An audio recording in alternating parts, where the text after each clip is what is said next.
नमस्कार, हिमाचल समाचार में आपका स्वागत है। आज के मुख्य समाचार। मुख्यमंत्री ने श्री कामनापूर्ण गौशाला का किया निरीक्षण। मुख्यमंत्री ने फतेहपुर विधानसभा क्षेत्र में की 43 करोड़ 34 लाख रुपए की विकास परियोजनाएं समर्पित। फतेहपुर क्षेत्र में 5 करोड़ रुपए की लागत से गौ अभयारण्य के निर्माण की घोषणा। किसानों की आर्थिकी सुदृढ़ करने के लिए प्रदेश सरकार के महत्वाकांक्षी प्रयास। और अब समाचार विस्तार से। मुख्यमंत्री ठाकुर सुखविंदर सिंह सुक्खू ने आज शिमला जिला के टूटू में श्री कामनापूर्ण गौशाला का निरीक्षण किया। उन्होंने इसकी कार्यप्रणाली के संबंध में संचालन समिति से जानकारी हासिल की। मुख्यमंत्री इससे पूर्व आज सुबह कांगड़ा के गग्गल हवाई अड्डे से जुबड़हट्टी एयरपोर्ट पहुंचे। इसी दौरान टूटू में गौशाला के समीप खड़े कुछ लोगों को देखकर उन्होंने अपना काफिला रुकवा दिया। गौशाला संचालन समिति टूटू ने मुख्यमंत्री को सम्मानित किया और सरकार के विभिन्न कल्याणकारी कार्यक्रमों एवं योजनाओं की सराहना की। स्थानीय लोगों ने कहा कि वर्तमान सरकार द्वारा कार्यान्वित की जा रही कल्याणकारी योजनाओं से प्रदेशवासी लाभान्वित हो रहे हैं। लोगों ने मुख्यमंत्री सेवा संकल्प हेल्पलाइन 1100 को बेसहारा पशुओं के रेस्क्यू के साथ लिंक करने की पहल का स्वागत करते हुए कहा कि इससे बेसहारा पशुओं की समस्या पर नियंत्रण पाने में कामयाबी मिलेगी। स्थानीय निवासियों ने कहा कि सरकार के प्रयासों और आमजन के सहयोग से बेसहारा पशुओं की समस्या का स्थायी समाधान किया जा सकता है। समिति ने गौशाला से संबंधित अपनी मांगें भी मुख्यमंत्री के समक्ष रखी। मुख्यमंत्री ने सभी मांगों पर सहानुभूतिपूर्वक विचार करने का आश्वासन दिया। कांगड़ा प्रवास के अंतिम दिन बुधवार को फतेहपुर पहुंचने पर मुख्यमंत्री ठाकुर सुखविंदर सिंह सुक्खू का गर्मजोशी से स्वागत किया गया। मुख्यमंत्री ने फतेहपुर में 2 करोड़ 98 लाख रुपए की लागत से डडवाला सकरी सड़क में सकरी खड्ड पर डबल लेन पुल का लोकार्पण किया।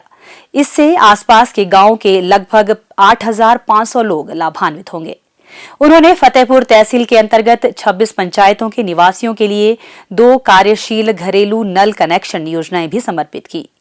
जल जीवन मिशन के अंतर्गत इन योजनाओं पर 40 करोड़ 35 लाख रुपए खर्च किए जाएंगे। इन योजनाओं के तहत 290 बस्तियों के 61,000 से अधिक लोगों को पेयजल सुविधा उपलब्ध करवाई गई है।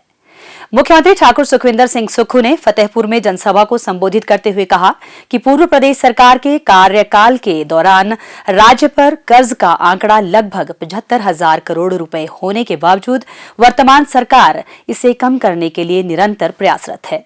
राज्य सरकार राजस्व के संसाधन बढ़ाने के लिए प्रतिबद्ध है और इस लक्ष्य को प्राप्त करने के लिए अनेक ऐतिहासिक निर्णय वर्तमान सरकार के कार्यकाल में लिए जा रहे हैं। मैं एक आम परिवार से निकला, आप जैसे परिवार से निकला हुआ व्यक्ति हूँ, जो गांव का दर्द भी जानता हूँ, जो शहर का दर्द भी जानता हूँ, तो कैसे आगे बढ़ा जाए। मुख्यमंत्री बनने के बाद प्रदेश की जो आर्थिक हालत थी, माली हालत थी और आज भी है,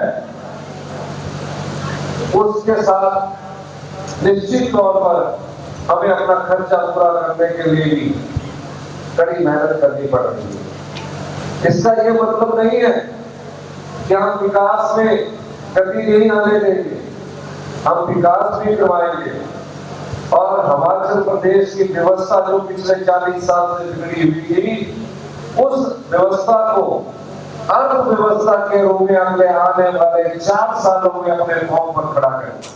मुख्यमंत्री ने राज्य में जल विद्युत क्षमता को आर्थिक मजबूती के लिए वरदान बताते हुए कहा कि यह मुद्दा केंद्र सरकार के समक्ष उठाया गया है।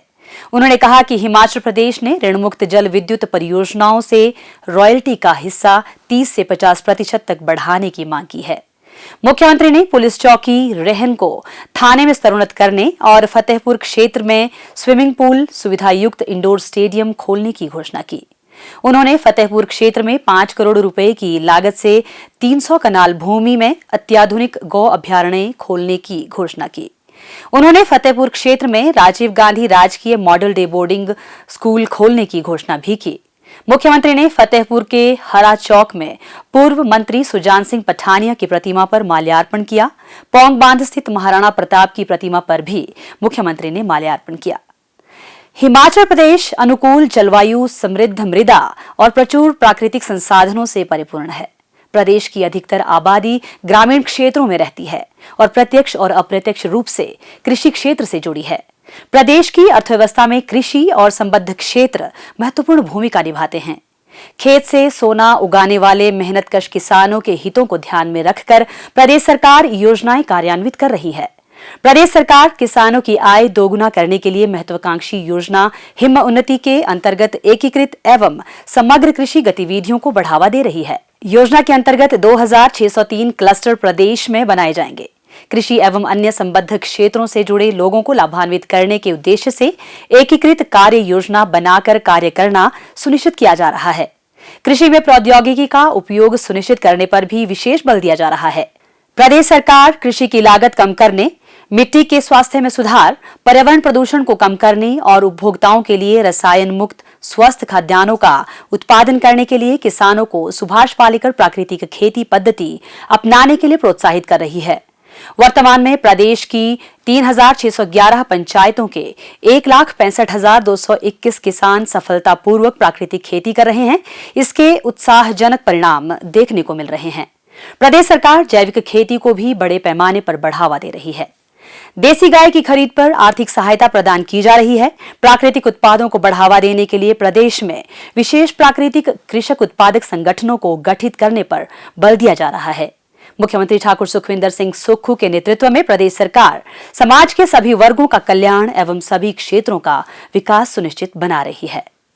हिमाचल समाचार देखने के लिए सब्सक्राइब करें YouTube channel information and public relations department HP, follow करें ट्विटर @DPRHP, लाइक करें Facebook page information and public relations department Himachal Pradesh, visit करें वेबसाइट www.himachalpr.gov.in।